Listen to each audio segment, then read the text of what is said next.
Welcome to English Premier League Game Week 3 preview show. I remain your boy N to the O to the EL, Noel, and with me on my right is, I'm safer.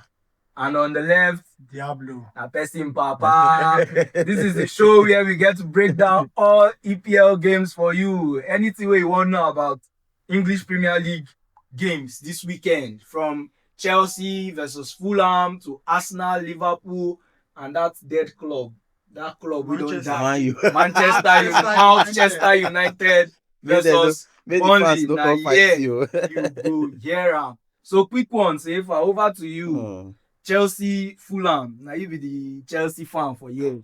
Before we start to give you boost, Chelsea, Fulham. What do you think? How are you seeing Chelsea, Fulham? I think Chelsea will win. Okay. Not just because I'm a fan, but I think Chelsea will win because with the momentum build, I think Chelsea has not lost a game. Okay. In 17 outings. We have not lost a game. We drew at the beginning of the season, but I think that one was due to Crystal Palace's their physicality and for the fact that we have been playing while the international break was on. But while the break was on, but still tired legs. Yes, tired legs. But I still think that we have picked up momentum, and I feel that we are going to win that game. Though I'm not expecting a large margin, especially with what happened with West Ham. But I still think that we are going to win it. Although might not be that comfortable because I just saw the news that Palmer will still be out for that game. But I still think we'll win, probably with a 2-1 or a 2-0 lead, a slim lead. Let me not give any prediction. Team will win 5-1 without Palmer. You are saying if they, but I'll come to my own view of the game. Diablo, well, you know, say we don't like Chelsea from no. Personally, I love Chelsea more than Manchester United because I always say this. During my early stages of watching football, Man U was very corrupt. In short, Man U's successful years as a club, if you check, most of the referees were in their pockets. Okay. So that alone made me hate Manchester United with passion.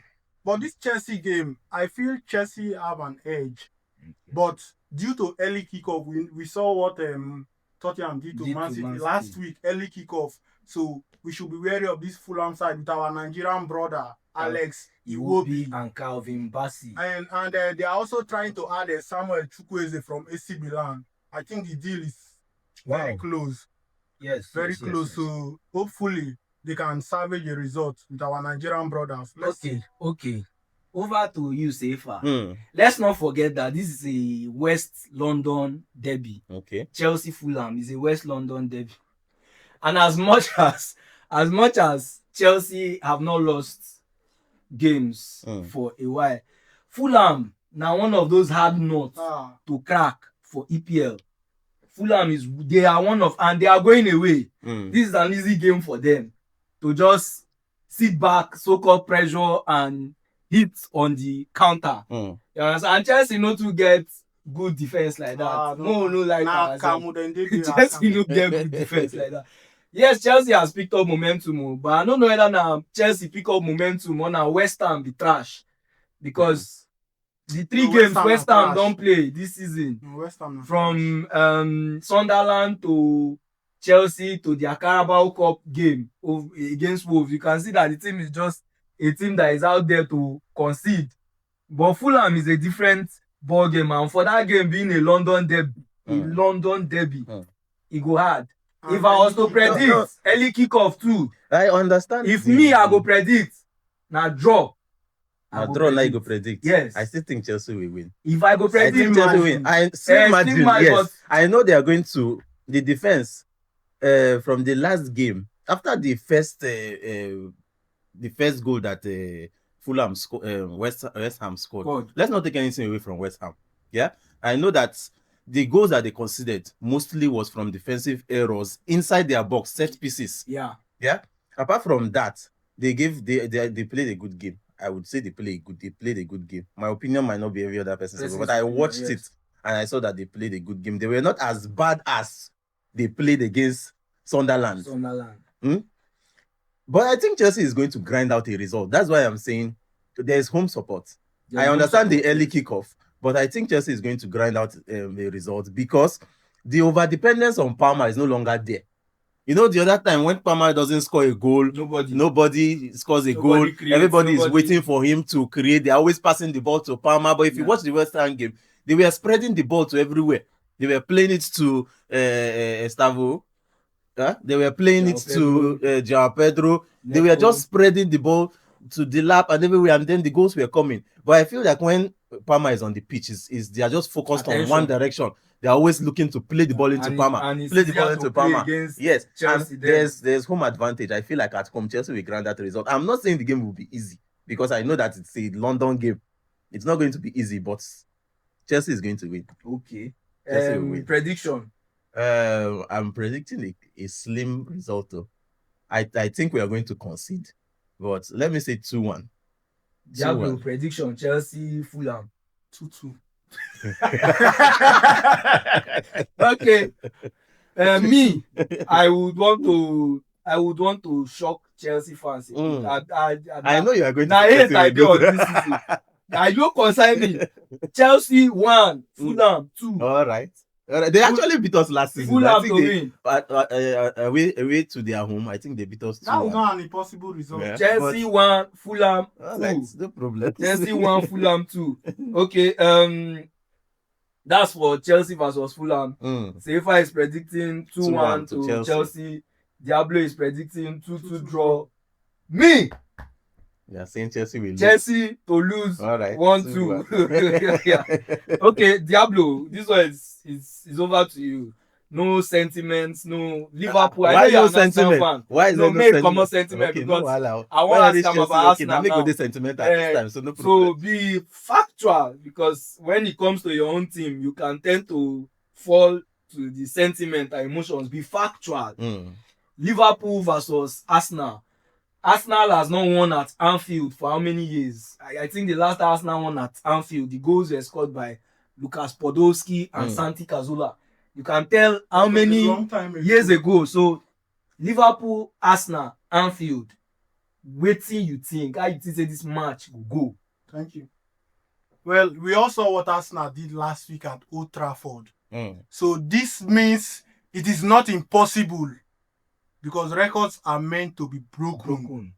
We have not won at Old Trafford for 20-something years. First. Is this you being factual? Yes, sir. Okay. I'm trying to hit the nail on the head. Okay. So we saw what we did last week. It's not even far. Last week, what we did to Manchester United.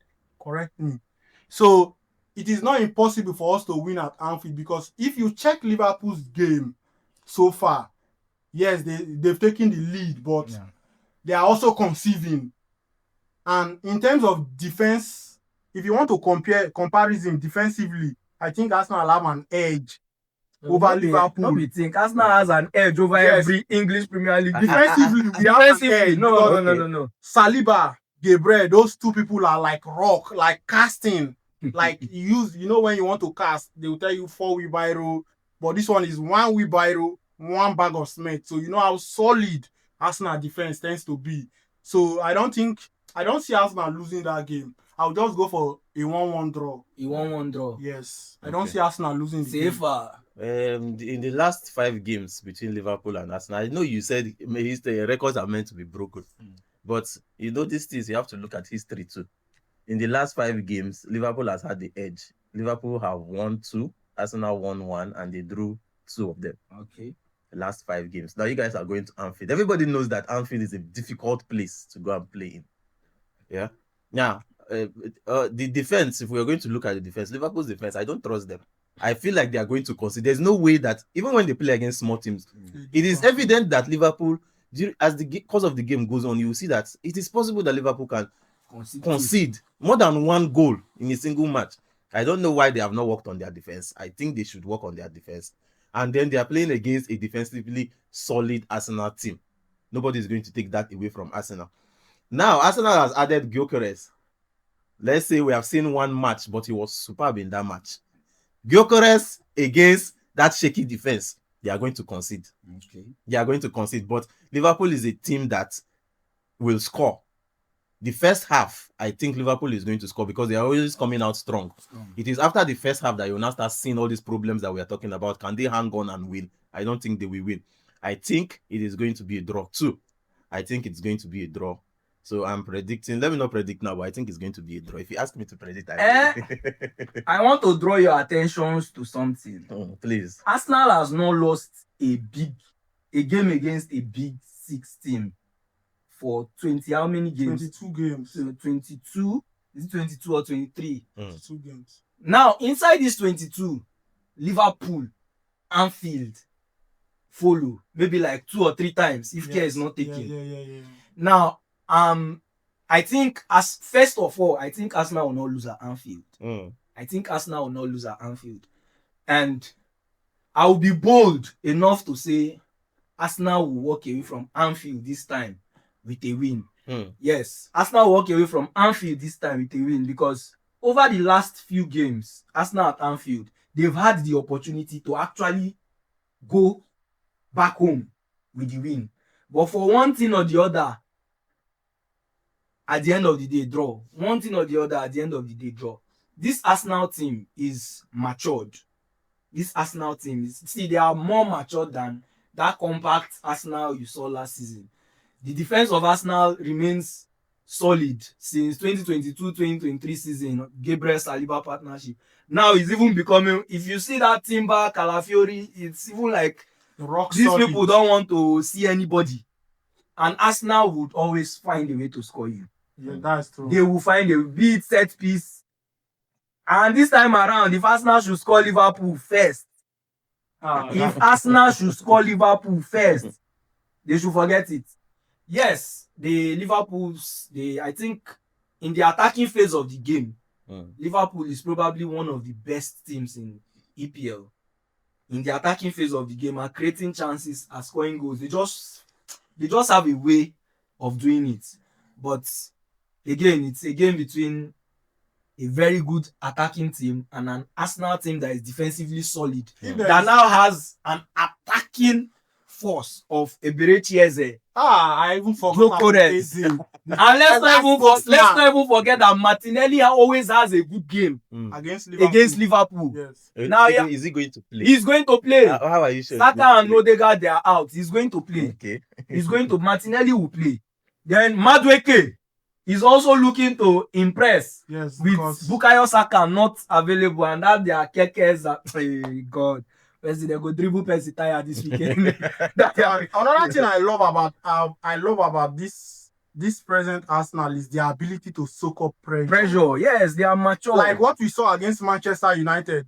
Like if Arsenal gives you a 2 to 3 chance and you don't take one out of those chances, just know you are in for a 9 because you will definitely lose. You want to even get the comfortable chance? Yes, because normally there are human beings playing this football and definitely mistakes are bound to happen. Yeah. So if they give you 1, 2, 3 mistakes and let's say you don't take it, because for sure if Arsenal has 1, 2 chances, be sure they will score you 1 out of those 2. And if they score you, like what we saw against Manchester United, if they score you, for sure they will try soak up the pressure from you, try to see out that game. If not, and if by adventure they double this advantage in the process, just know the game is sealed. We are not like Tottenham that will score you 2-0. Tottenham of this season, no. This is the same Tottenham that was winning PSG 2-0, 2-0, and still lost the game. Yeah, so I'm a natural bottler. Over the years they said Arsenal too are bottlers. Yeah, Arsenal, you guys usually bottle the league at the end. For me, if I would predict the Arsenal Anfield, I think Gabriel will be ready for a fight. Saliba and Gabriel is back and he marshals that defense.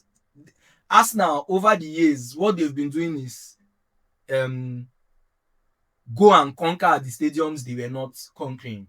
They went from Old Trafford, Etihad, Old Trafford, and I think Anfield is the last. And this is the time they will do it. So if I'll predict, I'll go for a 2-0 win to Arsenal.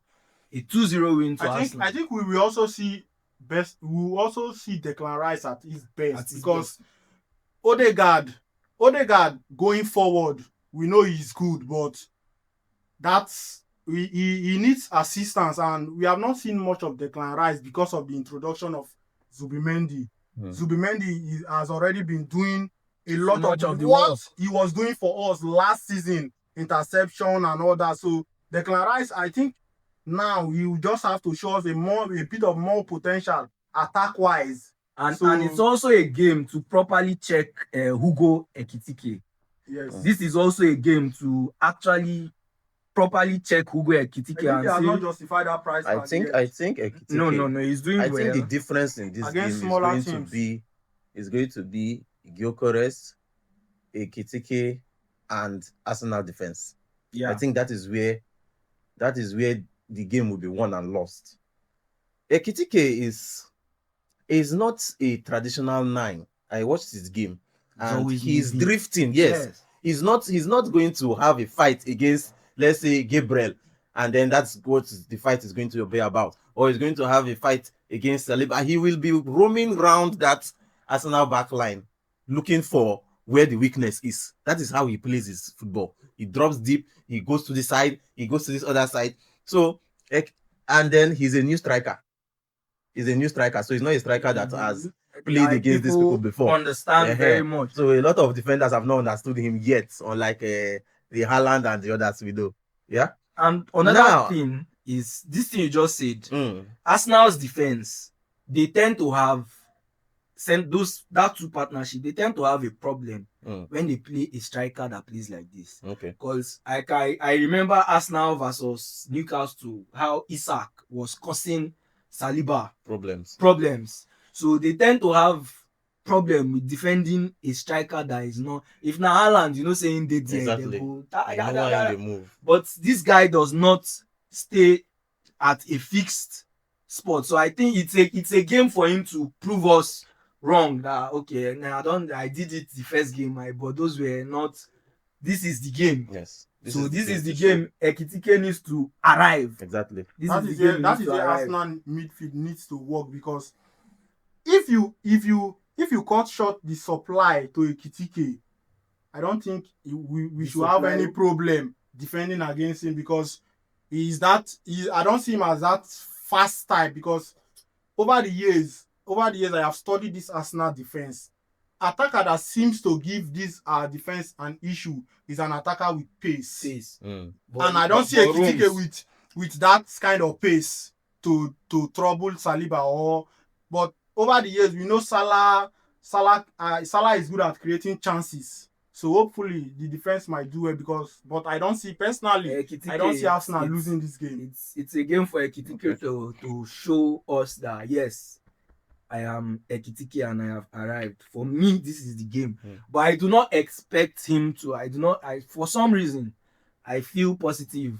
Not just because I'm an Arsenal fan, but I don't come on emotions. I know where Liverpool can hurt Arsenal.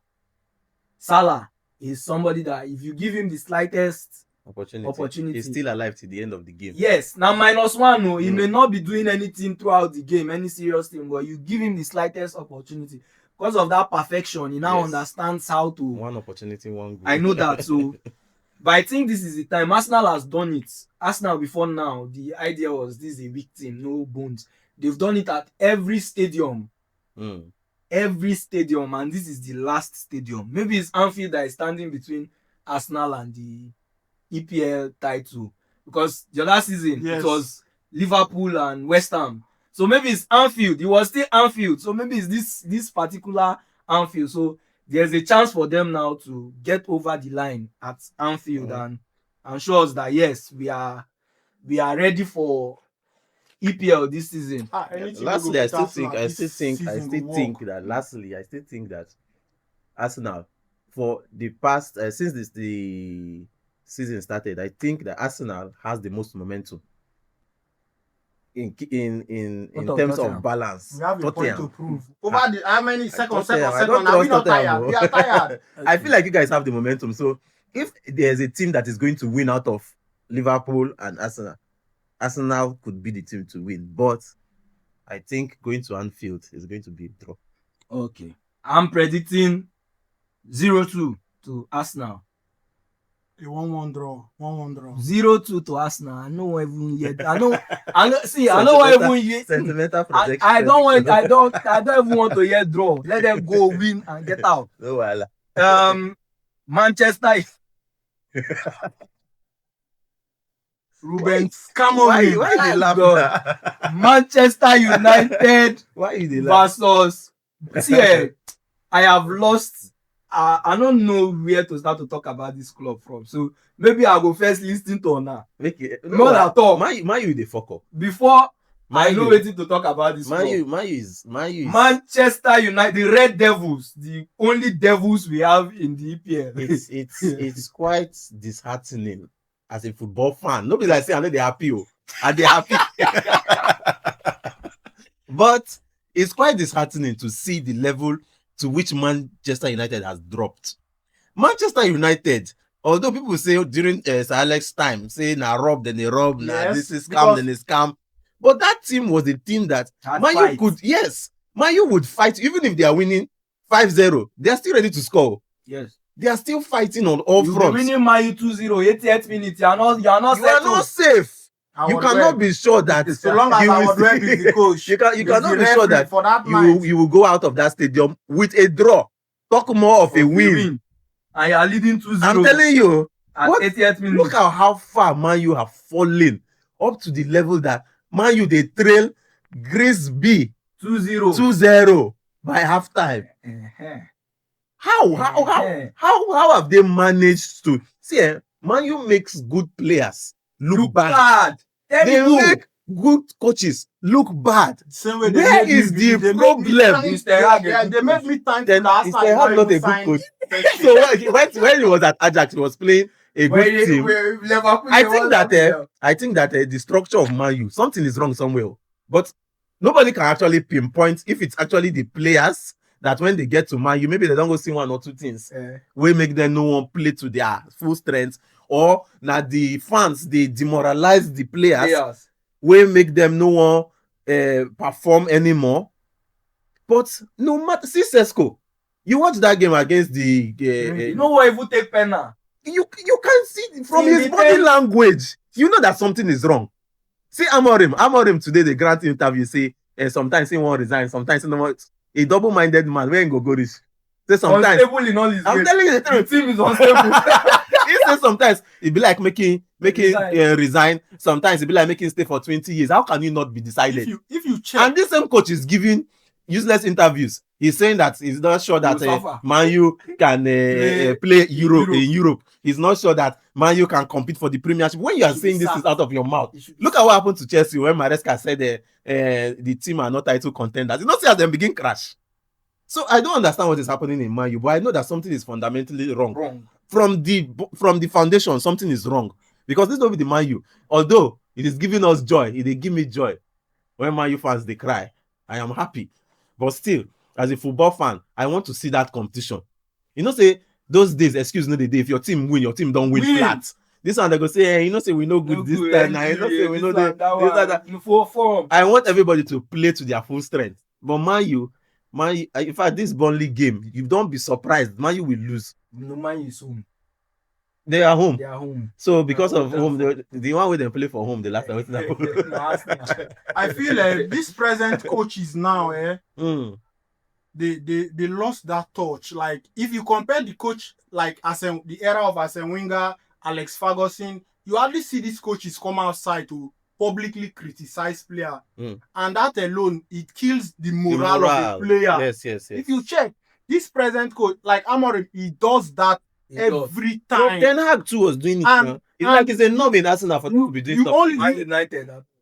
For Man United. Once you do that, you divide the dressing room. Exactly. Automatically, you have divided the dressing room. If now this person today, what if you go be mute? Yes. Yeah. Because these players they spend more time with themselves than you, the manager, and they are the ones that goes into this pitch to get a result for you. So I think for you to get the best out of them, you have to treat them like each and every one of them like they are your sons or they are your brothers.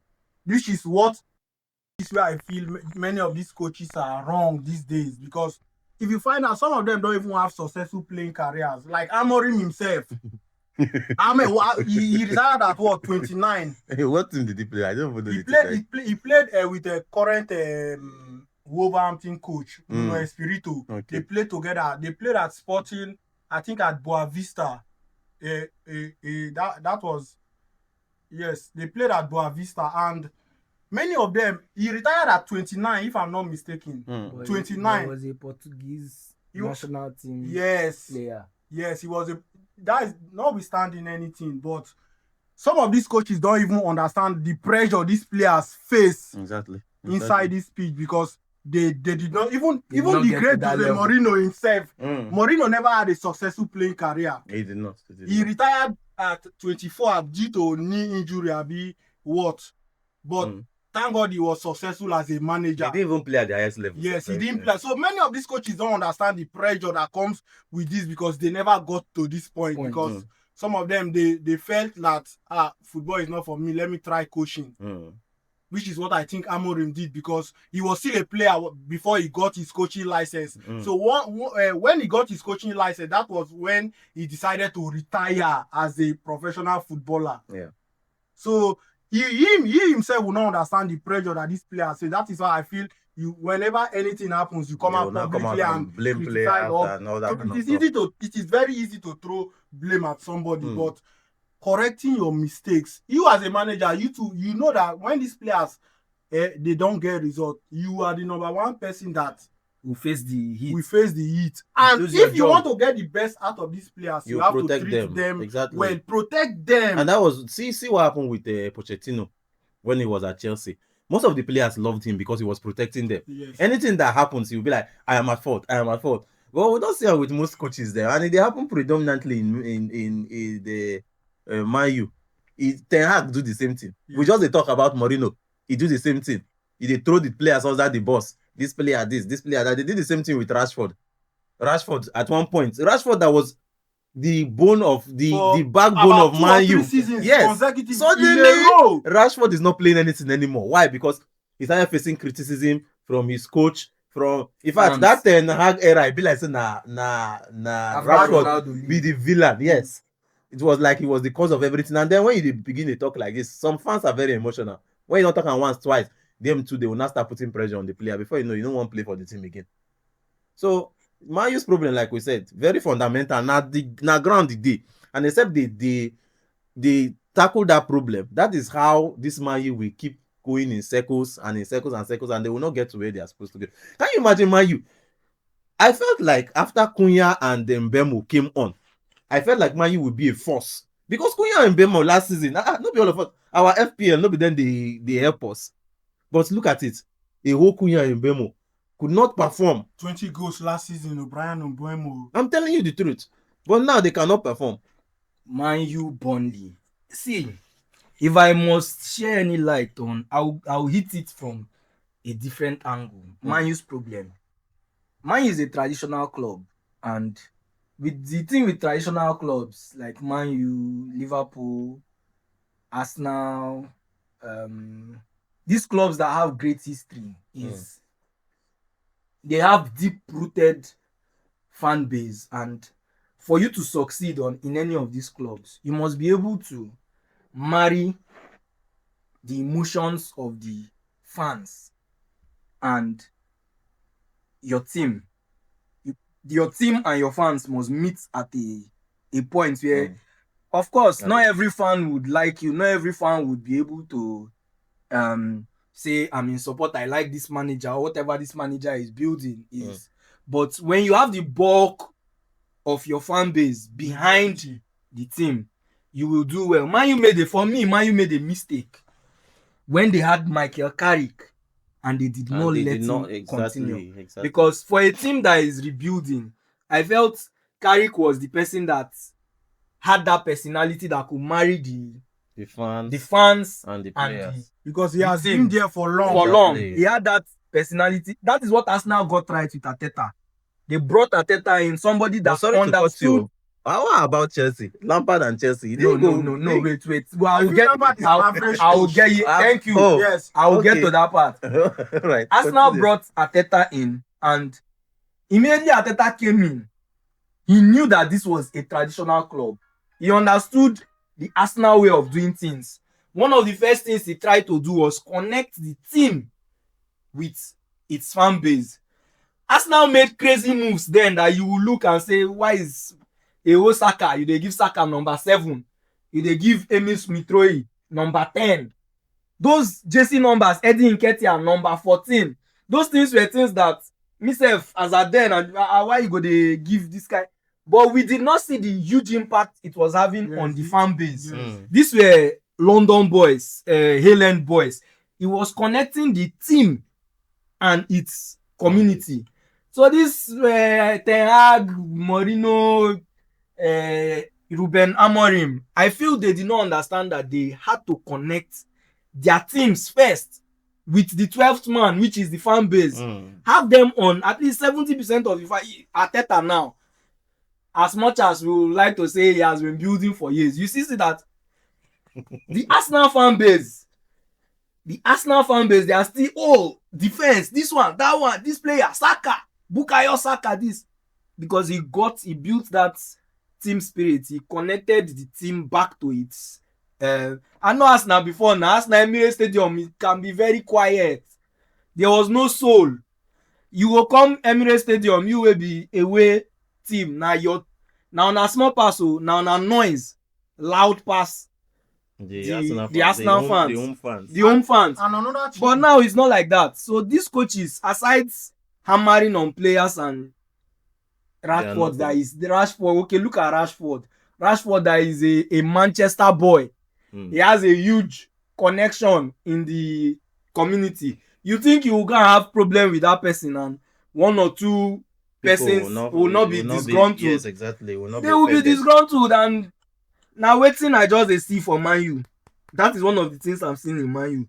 The team is here, the fan base is here, the ownership. Yes, they this other side. Those ones there. They no get. Let's not even talk about My U. Another thing I feel. We're not gonna finish that talk. I feel the coaches these days, whenever they go to a new team, they don't project or see themselves in the long run. Yes. I think that thing is in football now. Yes. Look at Xavi that just went to Tottenham now.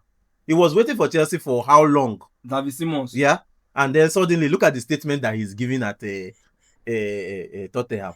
So me, I feel like loyalty in football has lost. Loyalty is lost. Yes, it's lost. There is no loyalty in managers. There is no loyalty in players. There is no loyalty, because the only loyalty you find is in fan base. Because football now, exactly. Another one thing. That's your 12th man, and that is why you must get them on same page. One thing I can boldly say is that they feel because even if I don't do well, I still get paid my money that we signed. My salary. If I don't do well, exactly. I still get paid. Commission. So your money. even if you sack me, I will still get employed. Although it may take time, fine. I will still get employed. Yeah. Unlike then, we know if you're a bad manager, for you to get employed by even a smaller team, you will do like this, blood and sweat. But now, changing managers as if you are changing boxers. So, for prediction.